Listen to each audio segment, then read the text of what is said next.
Hello, this is Danny Raymond, the voice behind Ray's Guide, and a while back I did a video where I strongly argued against the addition of instantly duplicated clones as part of the medical and Death of a Spaceman systems in the game.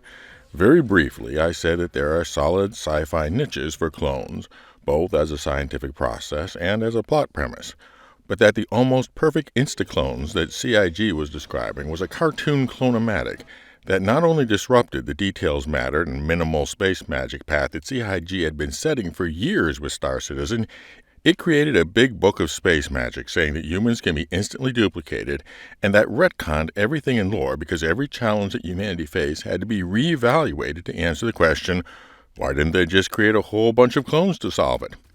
And then I proposed a very simple combination to solve it, a combination of something that we already have to have in the game for other reasons, the parallel asynchronous passage of time, and something very simple, the temporary activation of the air character that is already part of Death of a Spaceman. I deliberately did not go far into the details of temporary air activation because I wanted to keep focused on the problems of instantly duplicated people. Recently, Chris Roberts did his first video in a long time, along with Sandy Roberts, and since there has been a lot of talk, including from myself, about clones, he touched upon it, and in the process gave a different rationalization for it. But the bottom line is, if you got atomized in an explosion on a planet somewhere, how are you finding that body to recreate the person?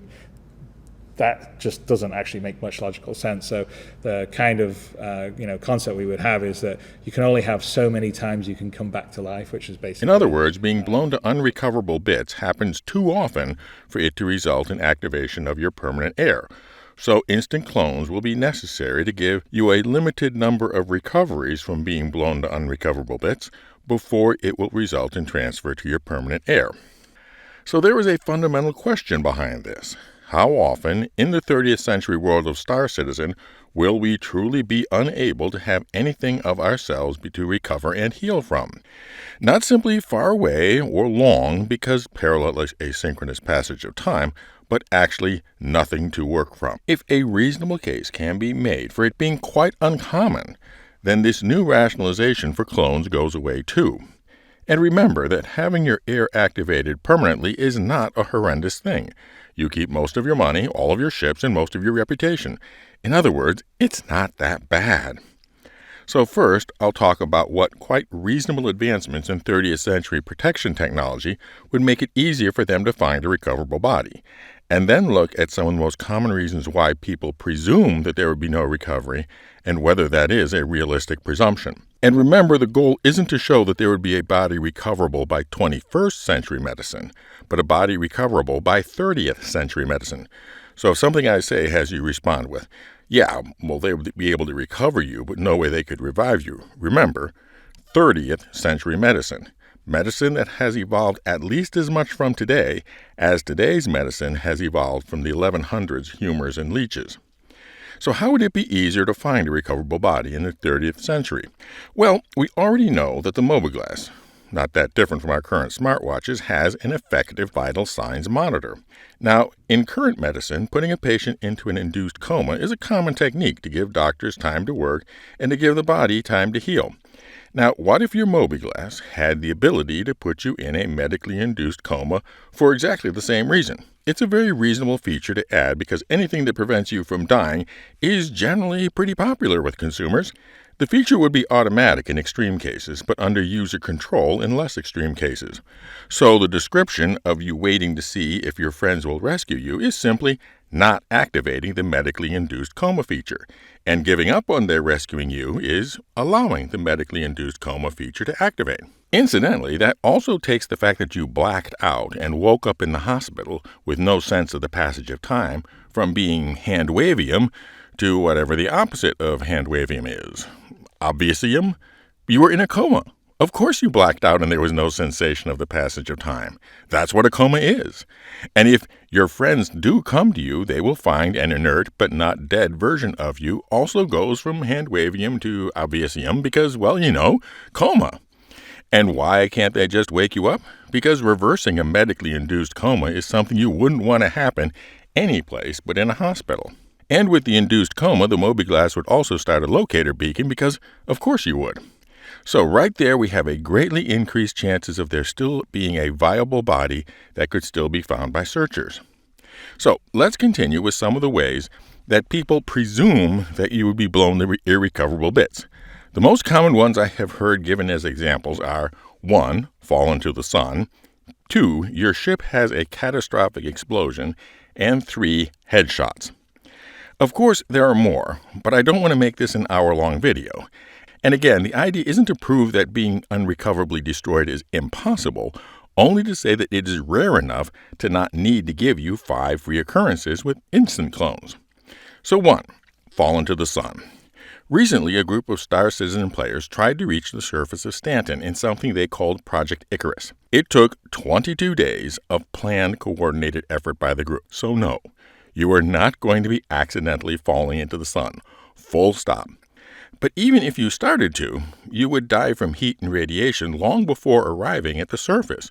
So yes, there would be something to recover and heal. Admittedly, it would be a dangerous and risky recovery, so they would use a remotely piloted SRV, which is entirely feasible. But no, falling into the sun is off the list. So next we have catastrophic explosion, which boy are there a lot of examples of video games and movies of the ship or whatever disappearing into dust after a huge fireball. Which doesn't happen because it is realistic. It happens because it is graphically convenient to use the fireball to mask the disappearance of the original item and much easier for the fireball mask to reveal an expanding particle cloud than a model of an accurate explosion and damage state. You quickly cut from the item to the fireball graphic and then cut from the fireball graphic to the dust cloud graphic and then fade to nothing. Easy peasy, but in no way accurate. Because I'm going to let you in on something. Real explosions in space are different than that. Once an explosion has a route to vacuum, almost all of the explosive force takes the path of least resistance, and space represents an infinite quantity of zero resistance. Explosions in space can be spectacular and can certainly ruin your ship, but the actual destructive force of the explosion is almost entirely outward. Now, before you claim I'm just talking without any basis, let me talk about a real example, Apollo 13. When the liquid oxygen tank caught fire and ruptured, it was a pretty big explosion that destroyed immediately adjacent gear and ripped off an entire panel of the service module hull. But the moment the fasteners on that panel gave way, the explosion had a route to space, and most of the remaining force took it. The command module, just a few feet away, was completely undamaged. The crew, just a few feet more, completely unhurt. The lunar module, which was built to operate in a vacuum and thus fragile, was also completely undamaged.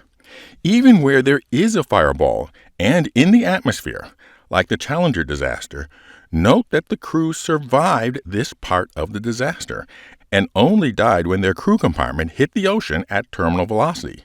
Their bodies were recovered, and their graves at Arlington National Cemetery are not empty. Whether they could have been recovered with 20th century medicine and safety systems is an unanswerable debate, but they definitely were not, like Chris Roberts' description, blown to bits with nothing to work from.